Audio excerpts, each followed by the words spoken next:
ભારતીય સંસ્કૃતિમાં ગુરુ અને શિષ્યના પવિત્ર સંબંધો તથા ગુરુ પૂર્ણિમાના વિશેષ મહત્વને ઉજાગર કરતા રાજકોટમાં એક અત્યંત પ્રેરણાદાયી આયોજન કરવામાં આવ્યું છે. ગુરુ એ અજ્ઞાનરૂપી અંધકારમાંથી જ્ઞાનરૂપી પ્રકાશ તરફ લઈ જનાર માર્ગદર્શક છે.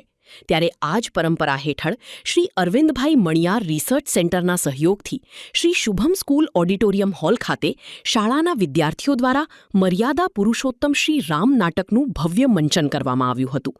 આ પ્રોજેક્ટ વિશે વિગત આપતા સંસ્થાના અગ્રણીએ જણાવ્યું હતું કે અમારા અરવિંદભાઈ મણિયાર રિસર્ચ સેન્ટર દ્વારા નાટ્યશાલા નામનો વિશેષ પ્રોજેક્ટ ચલાવવામાં આવે છે. આ પ્રોજેક્ટ અંતર્ગત રાજકોટ તેમજ રાજકોટ બહાર મુંબઈ, વડોદરા જેવા અનેક શહેરોની શાળાઓમાં જઈને બાળકોનો સ્ટેજ ફિયર, મંચ પરનો ડર દૂર કરવો, નાટક શું છે અને તેને કેવી રીતે તૈયાર કરવું તેની તાલીમ આપવામાં આવે છે. આજના આ પાવન અવસરે શુભમ સ્કૂલ ખાતે ભગવાન શ્રી રામનું નાટક રજૂ કરવામાં આવ્યું હતું, જેમાં વિદ્યાર્થીઓનો ખૂબ સારો સાથ સહકાર મળ્યો હતો. શાળાના આચાર્ય અને સંચાલકોએ પણ જણાવ્યું હતું કે ગુરુ પૂર્ણિમાના આ વિશેષ દિવસે વિદ્યાર્થીઓને ગુરુના મહત્વની સાથે ભારતીય સંસ્કૃતિના મૂલ્યોથી માહિતગાર કરવામાં આવ્યા હતા. આ પ્રકારના આયોજનોથી વિદ્યાર્થીઓની સુષુપ્ત શક્તિઓ જાગૃત થાય છે અને તેઓ જીવનમાં ઉત્તમ મૂલ્યો અપનાવી આગળ વધે છે. મારું નામ મૈત્રી પિલોચપરા છે. અરવિંદભાઈ મણિયાર રિસર્ચ સેન્ટર માં પ્રોજેક્ટ ચાલે છે નાટ્યશાળા.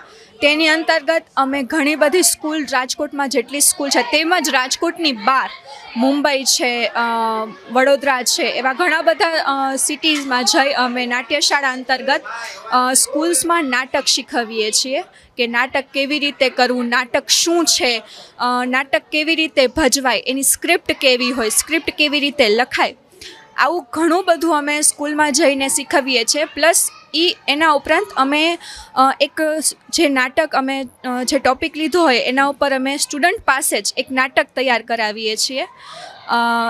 આ જે શુભમ સ્કૂલ છે તેમાં મર્યાદા પુરુષોત્તમ શ્રી રામ આજના વિદ્યાર્થી અંતના સંદર્ભમાં એ નાટક તૈયાર કરાવ્યું, જેમાં બાળકને ખબર પડે કે મર્યાદા પુરુષોત્તમ શ્રી રામ શું હતા અને એને આપણા જીવનમાં આજના સમયમાં કેવી રીતે એના ગુણોને લાવી શકીએ, એનો સ્વીકાર કરી શકીએ. આ બધું અમે શીખડાવીએ છીએ. પ્લસ હું ડ્રામા ડાયરેક્ટર છું, એક્ટર છું અને સાથે સાથે ડ્રામા લખું પણ છું. મારું નામ ધર્મેશ ગુજરાતી. શુભમ શાળા પરિવારમાં હું HOD તરીકે ફરજ બજાવું છું. શુભમ શાળા પરિવારના આ આંગણે ગુરુ પૂર્ણિમાનો અનેરો ઉત્સવ આજે અહીં છે, તો વિદ્યાર્થીઓમાં ખૂબ જ ઉત્સાહપૂર્વક આ ઉજવણી છે એ કરવામાં આવે છે. ગુરુ પૂર્ણિમાનો દિવસ એટલે કે ગુરુનું પૂજન. ખરેખર પહેલાં ગુરુ આપણા માતા પિતા હોય છે. ગુરુ વગર કોઈ વિદ્યાર્થી છે એ જ્ઞાન નથી મેળવી શકતો.